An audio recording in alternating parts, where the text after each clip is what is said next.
Imagine, like, actually living through a horror movie. The blood, the terror, the narrow escape. Oh, absolutely. And then imagine carrying that trauma with you for years. Yeah. That's what we're looking at today with Grady Hendrix's The Final Girls Support Group. Right.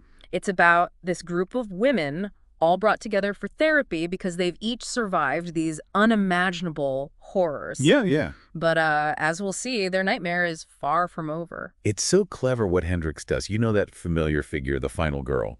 He takes her and really dives into what survival looks like, long after the movie ends. Yeah, yeah. All the vulnerability, the scars, that constant fear that the past isn't really past. It's like waiting for that sequel you never wanted. Exactly. And that's where Lynnette comes in, our narrator. Yeah. Oh, she is something. How much of her paranoia is justified, do you think? Or is it all just, like, leftover trauma? It's such a blurry line with her. Right. I mean, on the one hand, she's resourceful, always prepared, like she's memorized the survival rule book. Yeah, yeah. But then she's got the weight of that Christmas Eve massacre, the one that tore her family apart. Right, right. We only get pieces of it, but it's clearly messed her up, made her suspicious of everyone. Which, I mean, given what she's been through, Right. it's hard to blame her. Honestly, the way Hendrix writes for paranoia, it's like I started questioning everything, too. Oh, totally. Yeah. And then you meet the rest of her support group. Like Marilyn, she's turned her trauma into a whole Hollywood thing. Right, right. But under that, there's this desperation to keep up appearances, to pretend the horror isn't always right there. Like, she built herself this perfect little world out of, like, expensive china, and any little bump is gonna shatter it. Exactly. And then there's Donnie, so fierce, so protective. And with all that rage simmering underneath. Right. What I find fascinating about her is her dedication to Michelle, her wife. Oh, right. Michelle was there for Donnie's own trauma, and now she's terminally ill. Wow. So you've got this incredible capacity for love alongside all that anger. Like they both come from the same well of loss. And then there's Heather. Always with the dark humor. Oh, Heather. Yeah, she uses that cynicism, the dark humor. It's like a shield, Totally. Keeps people at a distance. Exactly. Yeah. But you can tell underneath she's carrying a lot of pain, struggling with addiction, lost faith in just about everything. Yeah. And yet she's so sharp, Always cutting right to the chase, calling everyone out on their stuff. Oh, absolutely. Especially Dr. Carroll. Oh, Dr. Carroll. See, I'm not so sure about her. She seems a little too fascinated by their stories, don't you think? She's an interesting one, that's for sure.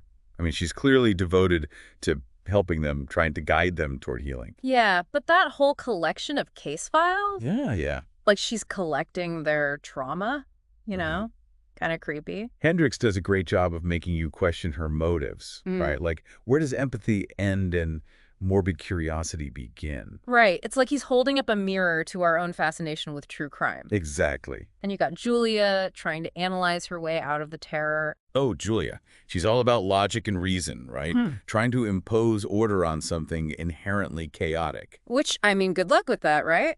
Especially when another final girl, Adrienne, turns up dead. And that's when the tension really kicks in, Suddenly, it's not just paranoia. There's a real threat. Right. It's like, is this a copycat? A Okay. coincidence? Or is someone really hunting them down? And the attacks, the way Hendrix mirrors each one to a specific final girl's trauma. So good. So creepy. A shooting, a fire, that awful scene at the hospital is like the killer is crafting these personalized nightmares. And of course, Lynnette is losing her mind. Well, yeah, wouldn't you? And then that whole thing with the manuscript, talk about a mind-bending twist. Oh, you mean when Lynnette gets that manuscript titled The Final Girl Support Group?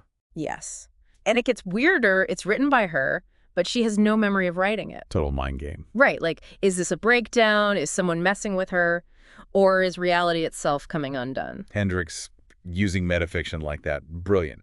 He makes you question everything you're reading. For sure. And then, of course, suspicion falls on Dr. Carroll. Well, yeah, I mean, given her interest in final girls. Exactly. And then he introduces Chrissy, that whole murderabilia museum she has. It's so disturbing.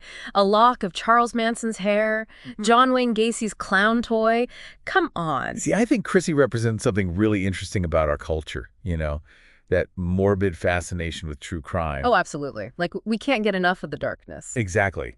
And Chrissy, she's profiting off of it, off the very tragedies these women are trying to heal from. Right. But she's not just a collector. She's got this whole theory, right, about final girls and their killers being two sides of the same coin, drawn together by fate or something. Right, right. Like, is there something inherently different about these women that allows them to survive? Or is it just luck?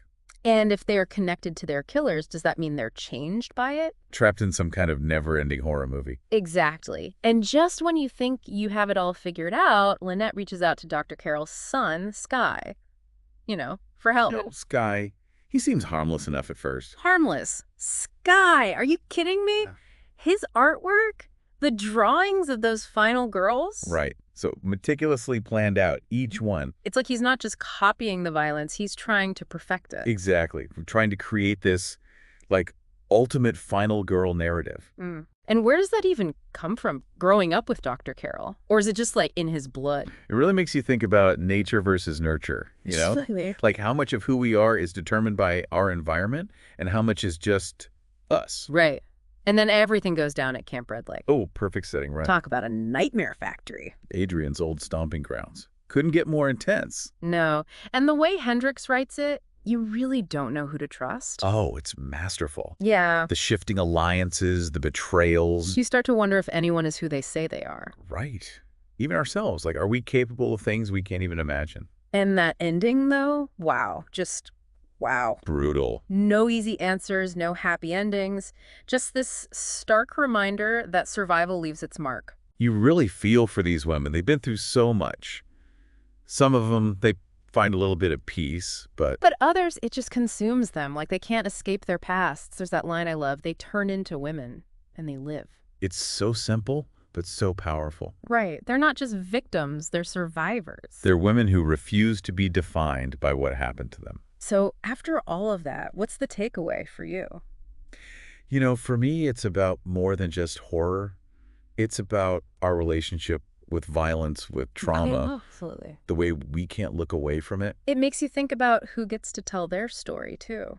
How those stories shape the way we see the world. Exactly. Hendrix doesn't give you all the answers, which I actually love. Oh, me too. It makes you keep thinking about it long after you're done reading. It's a wild ride, that's for sure.